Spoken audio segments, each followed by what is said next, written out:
This is another in the series of highly provocative political commentary articles located in ignoredpoliticalreality.com that have been converted to audio via text-to-speech software. This article is titled, "Wanted, the Most Politically Powerful Person in America," and was published on February 26, 2014. And it reads as follows. Americans are on a search. They are looking for the most politically powerful person in this nation to lead them out from the mess that this country has been deliberately thrown into. We have out-of-control spending. We have an out-of-control illegal immigration problem. We have an out-of-control judicial system that places itself above all established laws and even our very constitution that this country was founded on. We have blatant corruption from the local level all the way through to Congress and the White House.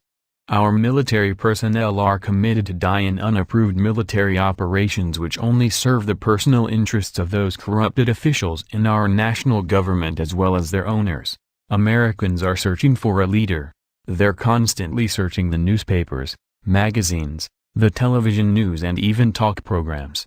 They painstakingly listen to and absorb everything the radio and television talk show hosts say, and they find themselves thinking the same way those talk show hosts think. But they can never seem to find that one person, or even that group of people that they can believe in. That one person or group who will get them out of the mess that this nation has been deliberately placed into. Primarily because they are constantly looking in the wrong direction. It has often been said that the best place to hide something is in plain sight. And that leader, or that group of leaders everyone has been searching for, has deliberately been hidden from all, and hidden where no one would ever even think to look anymore, and that is in plain sight. If America really wants to find that leader, or that group of leaders, people they can honestly believe in, they should try looking where they never would have thought to look anymore, actually where they have been painstakingly conditioned not to look. They should try looking in the mirror. That's where our founding fathers wanted them to look for their leaders. That's why they set this entire magnificent country up the way that they did. They wanted Americans to find their leaders in the mirror and no place else. Having first-hand knowledge of the absolute misery that monarchies and totalitarian rule bring about for those who are not in control of those monarchies and totalitarian-controlled countries, the founders of America wanted the people themselves to be in charge of their own government. They even began the Constitution that this nation was founded upon with the words, "We the people of the United States." But as time progressed, and especially now at this point in history, those words have no real meaning to the citizens of America. They are just words and nothing more.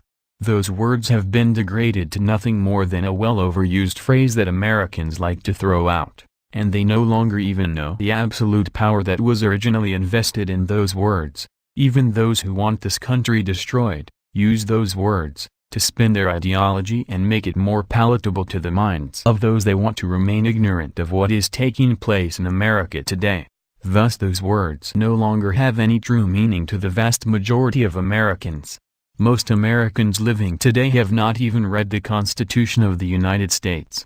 To them it's just a historical document put together by a group of men more than 200 years ago. That is prehistoric history to the youth in America today who have now been conditioned to live for today and only for today.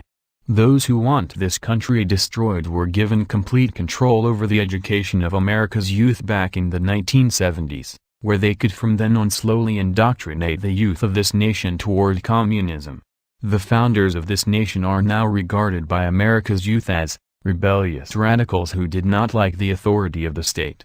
To entire generations of America's youth, as well as to the weaker minds of those older Americans who aligned themselves with the communist Democrat side of America's actual one political party system, the Constitution is now regarded as an outdated document that should merely be regarded as an artifact of history, and that it needs to be replaced with something more modern and updated to what America has now become. But it was those radicals who did not like the authority of the state, that created the most perfect form of governmental structure the world has ever known. No monarchy, no dictatorship, no group of elites, but rather a government that was actually to be controlled by the people of the country themselves. Thus we the people, were to have not just the final say in the affairs of government, but were to have the only say, in how the government operated. That document those radicals created has stood the test of time and was so perfectly written that it could stand until the end of time. But Americans gave it all up. The founders of this nation publicly listed 3 dire warnings to the America they created. First, that the nation should never politically align itself with other nations, that it should stand steadfast, self-sufficient and alone in this world. Second, the citizens should never align themselves with political parties that were set up by any private group because all such political parties have agendas that favor those who organize those political parties. Third, stay clear of bankers and do not let them have any major influence in the government of the nation. Americans went against all 3 of those dire warnings. They allowed the controlled media in the nation to sway them and steer them not just to privately set up political parties but primarily to only 2 of those privately set up political parties. They allowed those 2 political parties to enter America into a League of Nations which later became the United Nations. And the deadliest action of all was to allow those 2 political parties to make an unholy alliance with international bankers who were then allowed to set up the Federal Reserve where they could absolutely control the entire American economy, which included setting up a taxation system in the nation and also form the Internal Revenue Service where they could punish Americans for not paying the taxes they were from then on to be burdened with. Because those taxes were the payments to the bankers who now controlled economical structure of the nation. Strike 1. Strike 2. Strike 3. America's fate was sealed. The international bankers were by far the dominating force worldwide. They controlled the currency and along with it the economies of entire countries all around the globe. The entire world revolved and still revolves around money. Money that they control. America was set up to be a free market capitalist society. Capitalism runs on money. Even though in itself it does not produce any, communism which is being forced upon the American people in heavier dosages to collapse the nation also requires money to function. They control the money. All nations require money to function. They control the money. America's currency, like the rest of the world's currency, is now backed up by absolutely nothing. It is all a sham now. Gold cannot even be used as a currency base again because there has not been enough gold mined in the entire history of the world to cover even America's financial transactions, much less that of the rest of the world.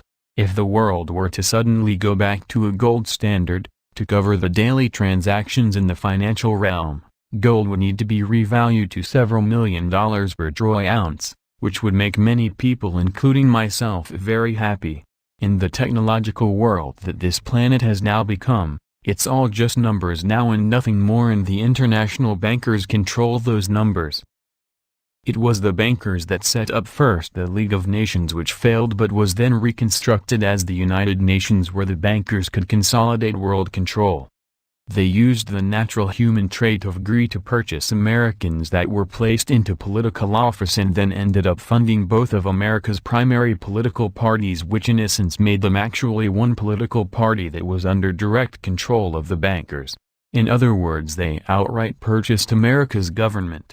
Thus anyone running for political office will be funded by them, but only if those they are funding ultimately do as they are instructed to do by these owners of America's government. So America's fate is sealed, or, is it? Just as the world's currencies are based on illusion, so is the financial control of America's government. The Constitution of the United States, although for the most part ignored by all 3 branches of America's government, or at best selectively enforced, is still the law of the land, and until it is officially nullified it will remain the law of the land. That Constitution still maintains that the people of America are to be the governors of America. The people still have the right to change the government. The people still have the right to even dissolve the government if they so choose to do so. That fact is stated right in that Constitution. Along with the government, the bankers also control the entire media in America. All aspects of it, from all the news networks and publications to the television and movie media that are so very important to them when controlling the thought process of an entire nation. Americans have been conditioned to believe that they cannot go against the financial power of the bankers, because they will surely lose. In all broadcasts concerning elections, it is very important to them to greatly accentuate the amount of money that they spent on both sides of their party to put and keep their people in America's government. These numbers are intentionally daunting to the average American citizen, even those that still believe in America as it was founded to be. Those numbers are publicized to maintain the belief that the people cannot take back their government, so they must continue to choose only from those that are financially backed by the owners of the government. But just like America's currency, all that is an illusion. The bankers created the illusionary monetary system worldwide, and as such they cannot deny anyone or any group from using it, because to do so they would be proving that what they have created is not real. Thus their own system could be used by the people of this nation to free America from their control.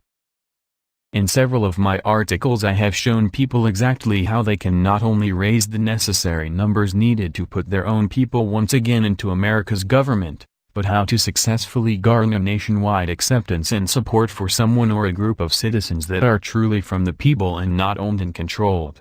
And I am not the only one who has attempted to show Americans that it can be done. But for that to be accomplished, Americans would need to do something that for the most part not all that many of them really do anymore, and that is to actually care about this nation enough to keep it from its impending total collapse. It's not just time for Americans to shed their wool and become people again. It's well past time. Americans need to learn to believe in themselves again and learn that we the people is an absolute power that was established for them in order for them to always remain free. They need to once again stand on 2 feet like the original Americans did and not allow themselves to continue to be herded by the media or anyone else. Every home has a mirror in it. It's time for people to actually go and look into those mirrors and see if the reflection coming back at them is a people or a sheeple. If Americans truly want their freedom back, if they truly want their Constitution once again adhered to, if they want to remove the yoke of oppression that is being placed upon them, if they want to stop the impending totalitarian state that is being forced upon them, then it is time for them to band together for real and organize and self-fund a new political party that is free of the control by the bankers. It's time for people to stop posting links on the web. It's time for people to stop posting political pictures on the web. It's time for people to stop whining and crying "oh woe is us" when they see elections openly manipulated to favor one side of what is now America's totally owned and controlled one political party system. The most politically powerful person in America is you. Now prove it.